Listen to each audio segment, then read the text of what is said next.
Magandang hapon po sa inyong lahat. I hope and I believe na lahat po tayo ay nasa isang kalagayan na alam po natin na anuman ang mangyari, it will always turn out to be for our good. At yun po ay mangyayari lang kung ang ating pong pananampalataya at pagtitiwala sa Diyos ay hindi po nawawala. Okay?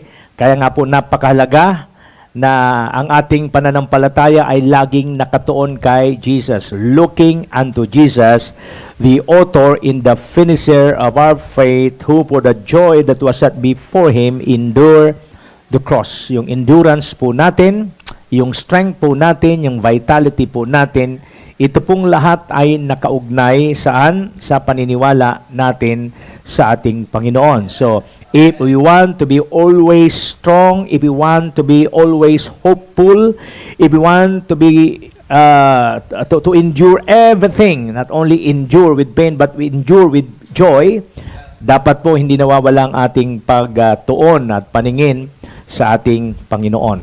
God is a good God.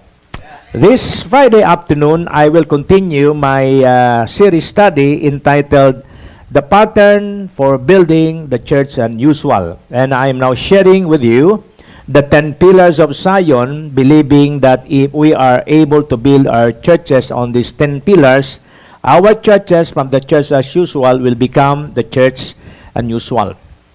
Tayo po ay nasa pang-apat na, but let me share with you yung naunang tatlo. If we want the church to become the church unusual, number 1, the church must be built on the word dimension. Number 2, the church must be built on quality core. Number 3, the church must be built on empowering leadership and accurate followership. At nandito na po tayo sa pang-apat, which is the church must be built on spirit dimension. At nung Miyerkules po ay tinalakay po natin how to build the church in spirit dimension. Mayroon po akong tatlong tinalakay. Number 1, by giving. If we want our churches to be built in spirit dimension, number 1, by giving the Holy Spirit the highest place and recognition in the church. Number 2, by teaching and helping the people of the house to develop the language of tongues until it becomes the utterance of the Spirit. Number 3, by imparting to the people the spiritual dimension that the pastors carry. And today, we're going to study the number 4. Okay? Number 4 is by allowing the Holy Spirit to release all the gifts of the Spirit to the church. Uulitin ko ulit sinasabi po sa Bible, in building the church, it's not by might nor by power, but by the Spirit, says the Lord. The Lord is going to build His church, okay, through His Spirit. And the Spirit is the one giving the church all the resources needed so that the church will be built accurately. And if the church is built accurately, the church will become strong. Now, the Holy Spirit was given not only to lead us and guide us into all truth, but the Holy Spirit is given to release all the gifts that the church need for the church to become built up strong and edified. In 1 Corinthians chapter 12, verse 7 to 11, it speaks about the different gifts that the Holy Spirit is releasing to the church, that the church needs to receive. Because without these gifts, it is impossible for us to build the church unusual. These gifts in operation through the lives of the believers is a must, so that all of us contributes to the strengthening of the church of the Lord Jesus Christ. Here it says in 1 Corinthians chapter 12, verse 7 to 11. Now to each one, the manifestation of the Spirit is given for the common good. To one there is given through the Spirit the message of wisdom, to another the message of knowledge, by means of the same Spirit, to another faith by the same Spirit, to another gifts of healing by the one Spirit, to another miraculous powers, to another prophecy, to another distinguishing between spirits, to another speaking in different kinds of tongues, and to still another the interpretation of tongues. All these are the work of one and the same Spirit.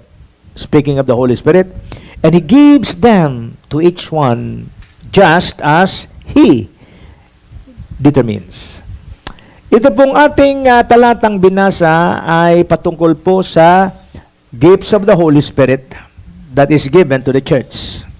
Actually, these are 9 gifts of the Holy Spirit.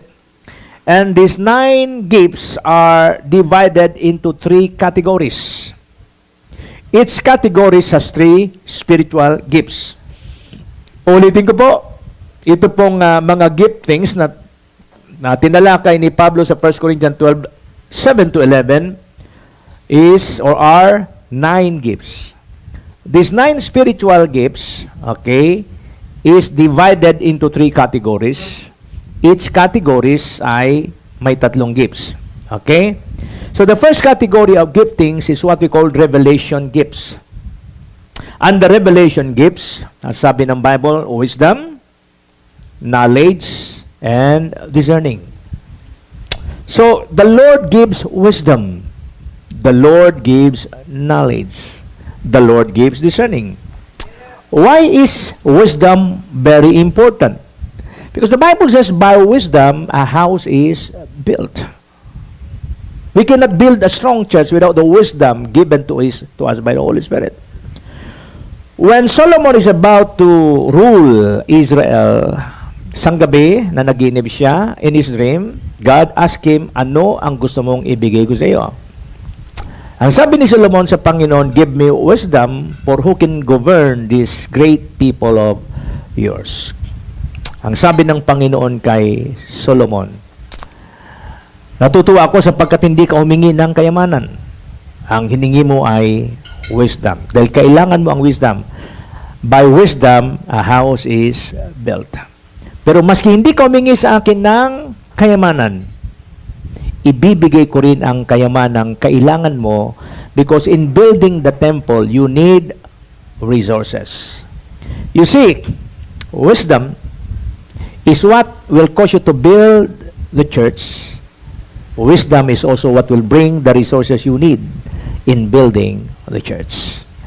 And I want you to understand this, that you cannot have this wisdom alone or on your own. Though it is being given to us by the Holy Spirit, but the Holy Spirit will use somebody to impart to us this wisdom. Ulitin ko, the Lord will use somebody to release this wisdom for us. Sabi ng Bible, when Moses is about to die, okay, ang sabi ng Bible, Moses laid his hand on Joshua, and Joshua received the spirit of wisdom. The wisdom is one of the gifts of the Holy Spirit. Ulitin ko, it is imparted to us by the Holy Spirit through a God-appointed mentor or spiritual covering that we need to be connected with. Wisdom. Number 2, under revelation gift, knowledge. Knowledge. So, knowledge is also important because it will help us know the details. You see, ano ang pagkakaiba ng wisdom and knowledge? Wisdom has something to do with the practical application of knowledge. Maraming tao knowledgeable. But if you don't apply your knowledge, you don't have wisdom. What will make you wise is when you apply your knowledge. Nakuha po ba natin? So, wisdom is your ability to implement or apply your knowledge, what you know. But, you see, mahalaga rin ang knowledge because you cannot apply something you do not know. Wisdom, knowledge are both given to us by the Holy Spirit. Kaya nga meron tinatawag na the gift of knowledge. Letter C, number 3, discernment. The ability to discern the source of spirit. The ability to discern spirit movement. These 3, wisdom, knowledge, and discerning, falls under the category of revelational gift. This is the first category. The second category of gifts is power gifts. Power gifts. And the power gifts, number 1, the gift of faith. The gift of faith. Number 2, the gift of healing. The gift of healing. Number 3, the gift of miraculous power. The gift of miraculous power. You see, these gifts of faith, healing, miraculous power has something to do with signs and wonders. But the objective of these power gifts is for us to point out to Jesus, whoever the recipient of these power gifts. It's like this, kung pupunta ka sa isang lugar, hindi mo alam, kinakailangan mo ng mga road signs this way. Just follow this way. In the same way, sabi ng Bible, this sign shall follow them that believe. In my name they will cast out demon. They will speak a new tongue. They will lay their hands on the sick, and the sick shall recover. So what is the purpose of those signs and wonders? The purpose of every signs and wonders is to point the beneficiaries of the power gift to Jesus. Okay? It is very important. The third category of the gift of the Holy Spirit is what we call the vocal gifts. The vocal gifts. Under the vocal gifts, number 1, speaking in different kinds of tongues. Speaking in different kinds of tongues. Marami sa atin, pag sinabing speaking in tongues, ang akala po natin ay yung tongues na hindi naintindihan pag nagsasalitang isang, lalo na ang isang Pentecostal or tongue talker. Pero sa Bible ho, kung pag-aaralan natin, mayroong tongues of an angel, mayroong tongues of man. Okay? English, Filipino, Bisaya, Bicol, these are tongues of men. However, if you are going to study carefully the tongues na nagmanifest sa buhay po ng mga unang tumanggap ng Holy Spirit as the Spirit gave them the utterance, ang sabi ng Bible, and they speak in other tongues. While speaking in other tongues, okay? All nation under heaven is represented during the time. While speaking in other tongues, sabi nung nakarinig, are all these people Galileans? Pero bakit naririnig natin silang nagsasalita sa ating wika? So yung nakarinig sa kanila, naiintindihan. So anong klaseng tongues ang nagmanifest sa kanila? Okay, yung pong speaking in tongues in Acts chapter 2 verse 4, kung di ako nagkakamali, is a tongue unknown by the speaker, understand by the hearers. Kasi ang sabi, di ba Galileans to? Bakit naririnig natin silang nagsasalita ng ating wika? So, mayroon din namang he who speak in tongues doesn't speak to himself, but he speaks to God. He speaks mysteries. So, nagsasalita siya ng iba't ibang wika. Ang tawag naman dun ay tongues as a prayer language. Okay? So, these are vocal giftings. Pangalawa, interpretation of tongues. In worship service, if you want to speak in tongues, pero walang magi-interpret, it's better for you to keep quiet. Now, if the operation of the Holy Spirit is so strong and you are being led by the Holy Spirit to speak, as the Spirit gives you the utterance, one will interpret your tongues. At ito po ang siyang nagbibigay edification sa kabuuan. Pero kung ikaw lang ang nagsasalita, walang magi-interpret, ikaw lang ang nai-edify, yung iba hindi. So, paano ma-divide yung buo when somebody interpret your tongue? Okay? Pero very rare po yan.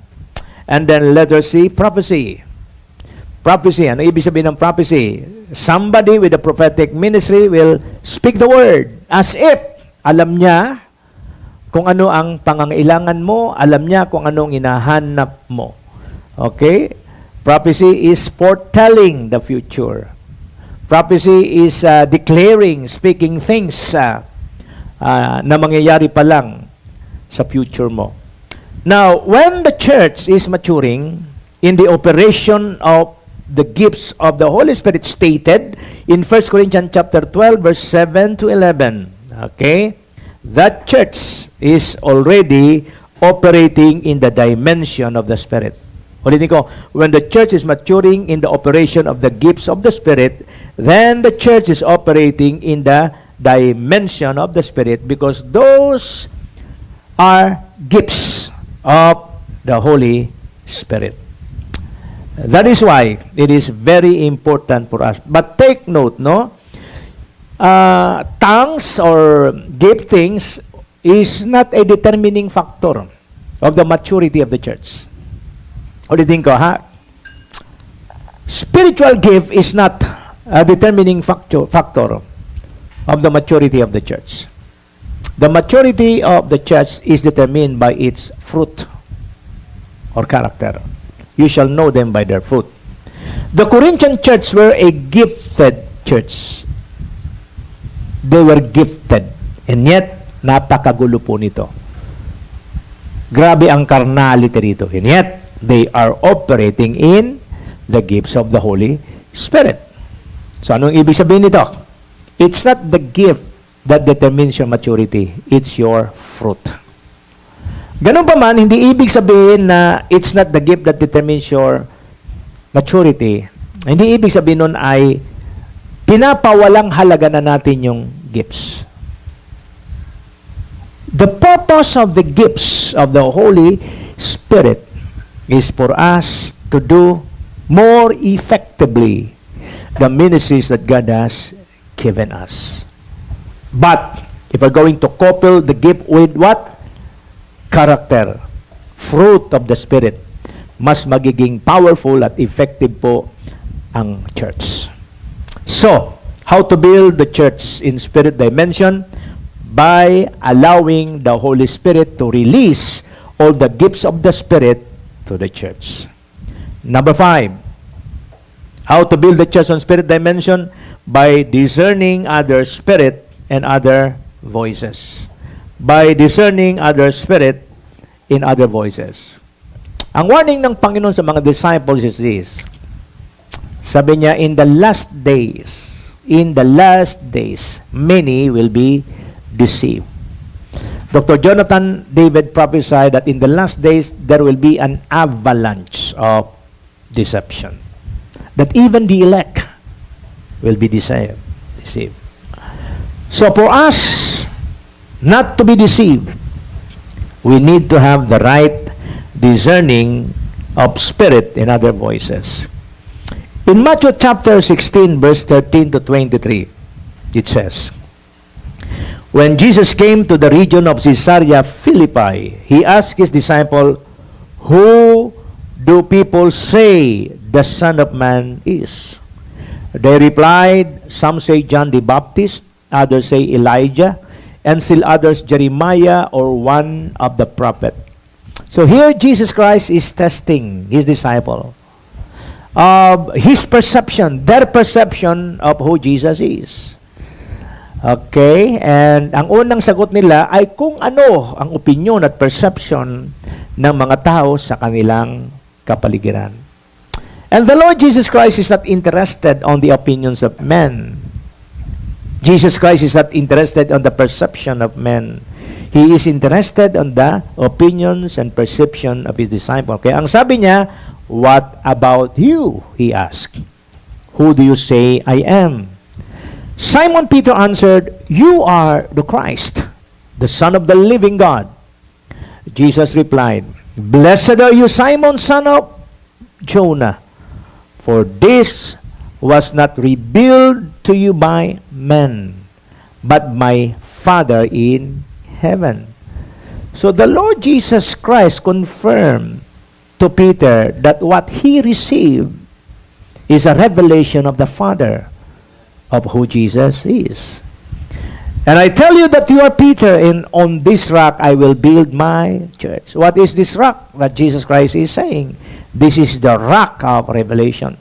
We can only build the church of the Lord Jesus Christ on the rock of revelation. And on this rock I will build my church, and the gates of Hades will not overcome it. I will give you the keys of the kingdom, because Peter is the one who first received the revelation of the Father. Don't you know that every revelation increases our spiritual authority? Ulitin ko ha. Every revelation we receive from our Father increases our spiritual authority. And of the 12 disciples, Peter was the one who received revelation. Therefore, Jesus said, I will give you the keys of the kingdom of heaven. Whatever you bind on earth will be bound in heaven, and whatever you loose on earth will be loose in heaven. Then he warned his disciple not to tell anyone that he was the Christ. From that time on, Jesus began to explain to his disciples that he must go to Jerusalem and suffer many things at the hands of the elders, chief priests, and teachers of the law, and that he must be killed and on the third day be raised to life. Peter took him aside and began to rebuke him. Never, Lord, he said. This shall never happen to you. Jesus turned and said to Peter, Get behind me, Satan. You are a stumbling block to me. You do not have in mind the things of God, but the things of man. You see, this is a very serious passage in the scripture. Kasi dito po makikita ho natin kung papaano ng isang tao ay pwedeng ngayon ay tumatanggap ng kapahayagan mula sa Panginoon. After a few hours, ay tumatanggap naman ng mga demonic revelation. And it is very dangerous for a church to be pastored by a person who, at one time, giving them accurate revelation, and at one point in time, giving them demonic revelation. The church will become contaminated. Now, why is it ng isang leader o katulad ni Pedro ay nakakatanggap ng accurate revelation at sa ilang saglit lang tumatanggap din ng demonic revelation? Something to do with maturity. Something to do with the content of the word in our life. You see, pastors, sabi ko nga seryoso tong talatang to kasi pwedeng mangyari rin ito sa atin. Kung ito yung nangyari kay Pedro, sino tayo para maging exempted dito? Kaya nga, sabi ng Bible, let's continue to grow in the grace and knowledge of our Lord and Savior Jesus Christ. Because we cannot afford to impart to our churches accurate revelation. Pagkatapos demonic revelation, what will happen to the church? The church will be contaminated, the church will become polluted. There will be mixtures.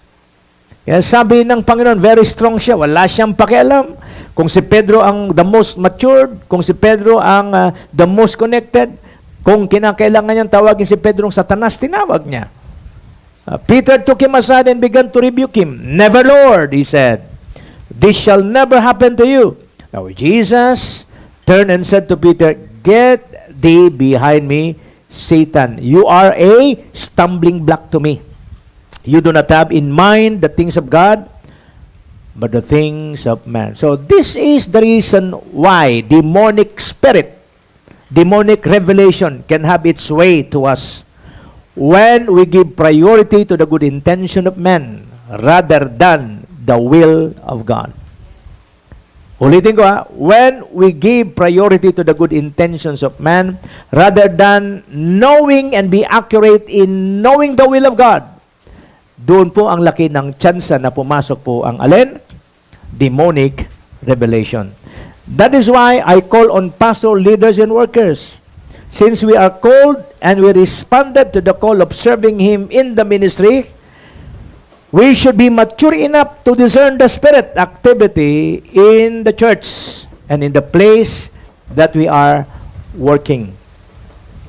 Ulitin ko, we must be mature enough to discern the spirit activity in the church and in places that we are working. We need to become mature so that we can become more accurate in our discerning of the source of spirit activity na nangyayari sa ating paligid. Sa talatang ito, mababasa po natin, I will expose to you the hiding place of Satan. Nasabi nito, get behind me, Satan. You are a stumbling block to me. You do not have in mind the things of God, but the things of men. Most of the time, demonic spirits hides in good intentions of men. Good intentions of men are the hiding place of the devil. Good intentions of men are the hiding place of the devil. It requires discerning of the spirit and other voices for you to locate where is the devil. It requires discerning for you to know if the voice comes from God or from the devil. Okay, so most of the time, demonic spirit hides in good intention of men. In Acts chapter 8, okay, beginning verse 5 to 25, I want you to understand through this story how important, accurate, right discerning is para po sa pagkilos ng Panginoon sa inyong buhay at sa inyong iglesia. Sabi rito, Philip went down to a city in Samaria and proclaimed the Christ there.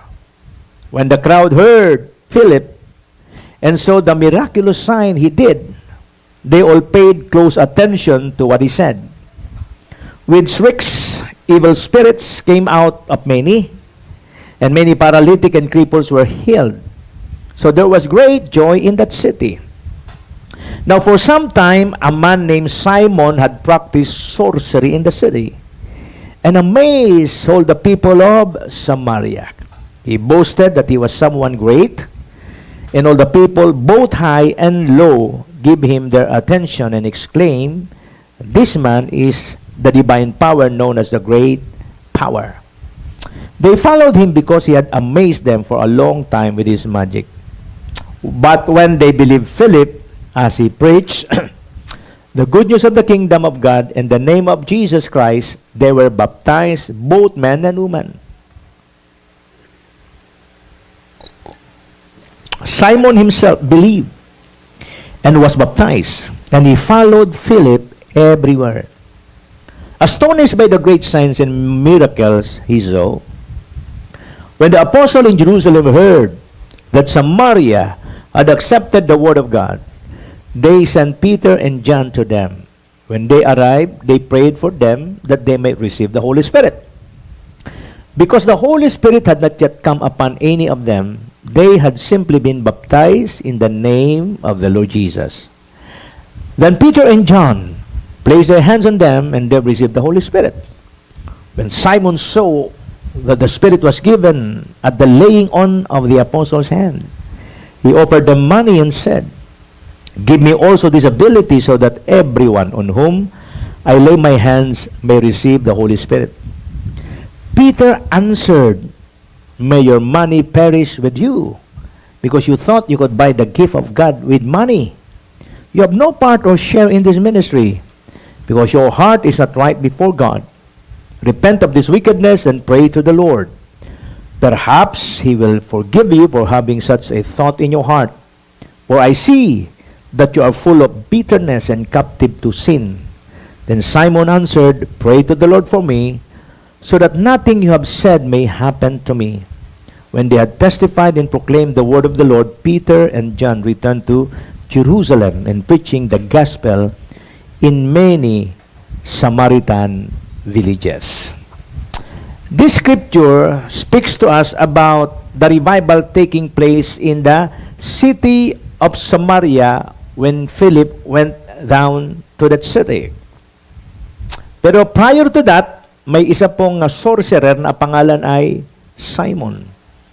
Ang lahat ng tao sa Samaria believe na believe sa kanya because of the healing signs and wonders. But when Philip went to Samaria, mas nakita ng mga tao that really God was with Philip. And they all followed Philip, maging si Simon the sorcerer. So, sabi ng Bible, they followed him because he had amazed them for a long time with his magic. But when they believed Philip as he preached the good news of the kingdom, okay, and the name of Jesus Christ, they were baptized, both men and women. Simon himself believed and was baptized. So, even Simon the sorcerer got converted and become the follower of Philip. And so, while Philip is preaching the word of God, performing with signs and wonders, lalong bumibilib sa kanya si Simon. At sabi ng ilang Bible scholar na napakinggan ko, most probably, kasi mapupuna po natin that Philip as an evangelist, okay, hindi siya nagtatagal sa isang lugar. Matapos ang isang evangelist ang assignment, siya po ay ililipat ng Panginoon. Ganyan po talaga ang nangyayari. No? Alam natin nangyari kay Philip. He was transported by the Spirit of God after this, just to witness sa isang Ethiopian eunuch. So most probably, ito pong si Simon will become the leader who will continue the work of Philip. May isang problema si Philip. He still didn't discern the Spirit working in operation. As an evangelist, tuwang-tuwa na si Philip na maraming tao na si-save, maraming tao ang nadi-deliver, but may problema yung kanyang discerning. Not until one day, Peter and John, who was apostolic minister, went to Samaria. At mas lalong nagulat si Simon kasi every time Peter and John laid their hands, the people whom their hands were laid speak in tongues, receive the Holy Spirit. So anong offer dito ni Simon? Give me also this ability so that everyone on whom I lay my hands may receive the Holy Spirit. So ano sagot ni Pedro? May your money perish with you because you thought you could buy the gift of God with money. So immediately, Peter discerned that there is still demonic spirit still in operation in the life of Simon the sorcerer while following Philip the evangelist. So imagine kung hindi na-expose ni Peter yung spirit of sorcery sa buhay ni Simon, which is potential, possible po na siya ang magpatuloy sa trabaho ni Philip dito sa Samaria. The work of God in that city will be sabotaged. So I do believe the purpose why God sent Peter and John dito po sa Samaria is just to expose the demonic spirit still in operation in the life of Simon, the sorcerer who got converted and followed Philip, the evangelist. You see, failure to discern spirits allow contamination to destroy the house of God or the move of God in your life and in your ministry. That's why after this, ang sabi ng Bible, Peter and John returned to Jerusalem. Mission accomplished.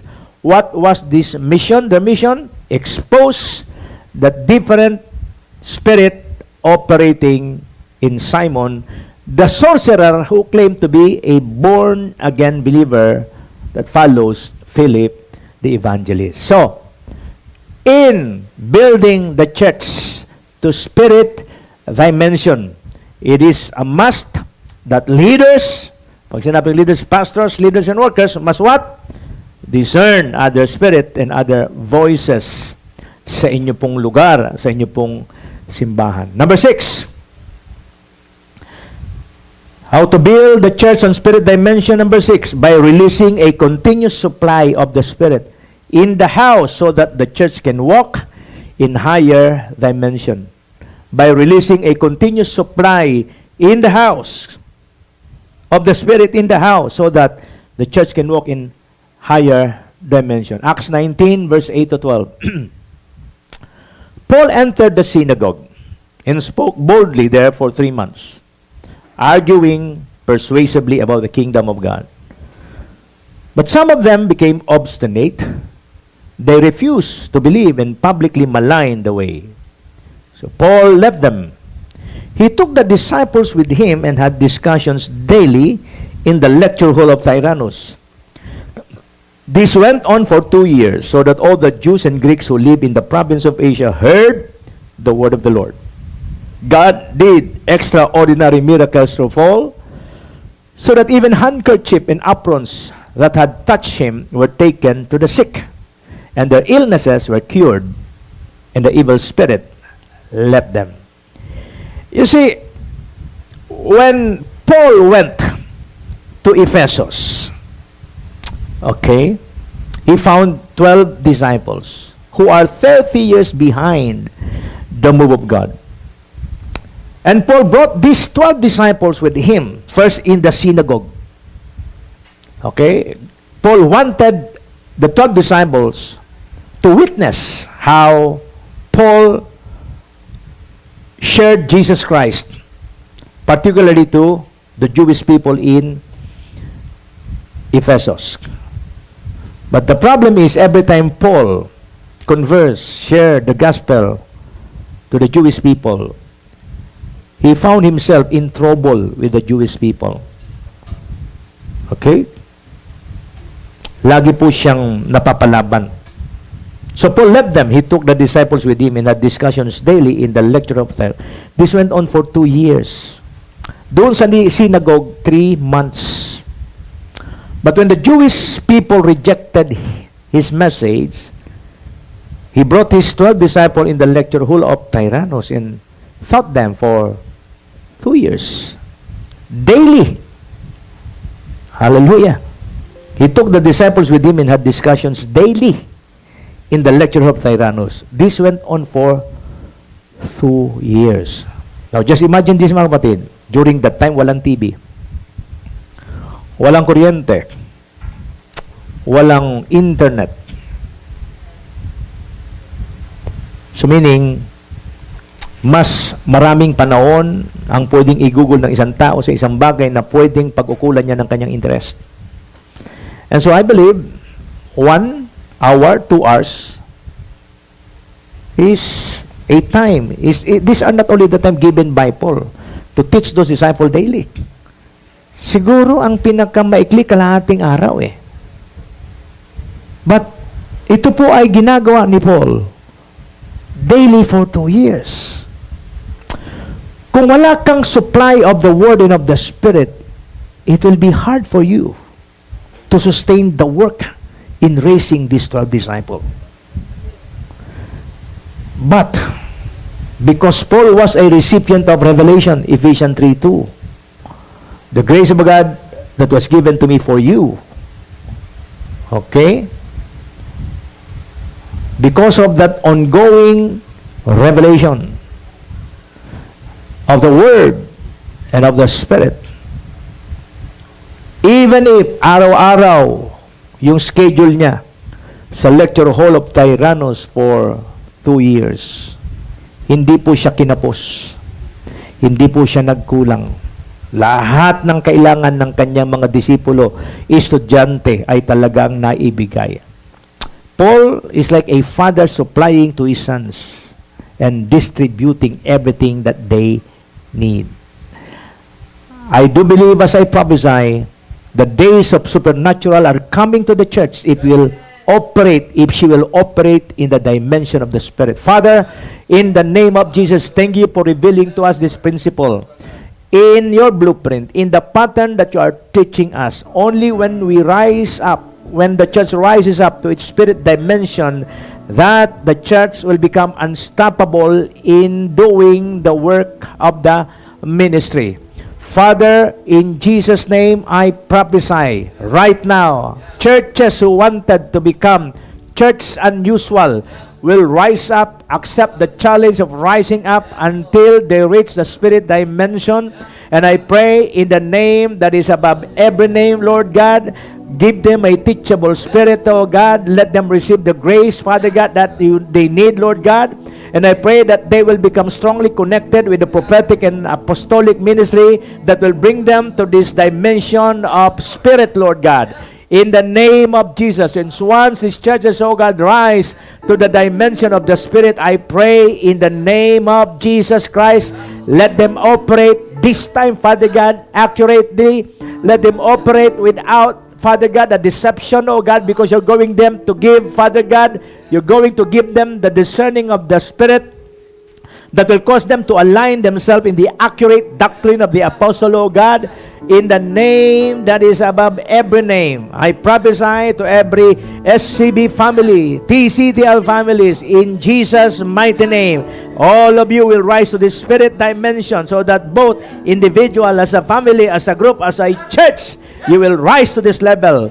And you will continue to build yourself on this spiritual dimension in Jesus' name. Receive your portion in Jesus' name. Amen.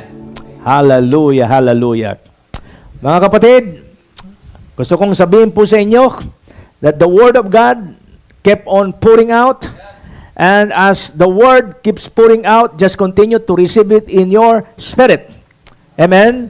Because this will bring you to that spirit dimension that is needed to build the church to become the church unusual. So, nakakailan na po tayo? Nakaka-6 na po tayo. Okay? But on Sunday, I'm going to continue teaching you the 7th principle by which we're going to build our church on the spirit dimension. The 7th principle is by increasing the spiritual water level in the house to flush out the dirt in the city. So, tatapusin ko na muna po ngayon to at itutuloy ko ang number 7 this coming. God bless us all. See you. Were you blessed with the message today? If so, please like, subscribe, and hit the bell button below for updates. Thank you for watching and see you next streaming.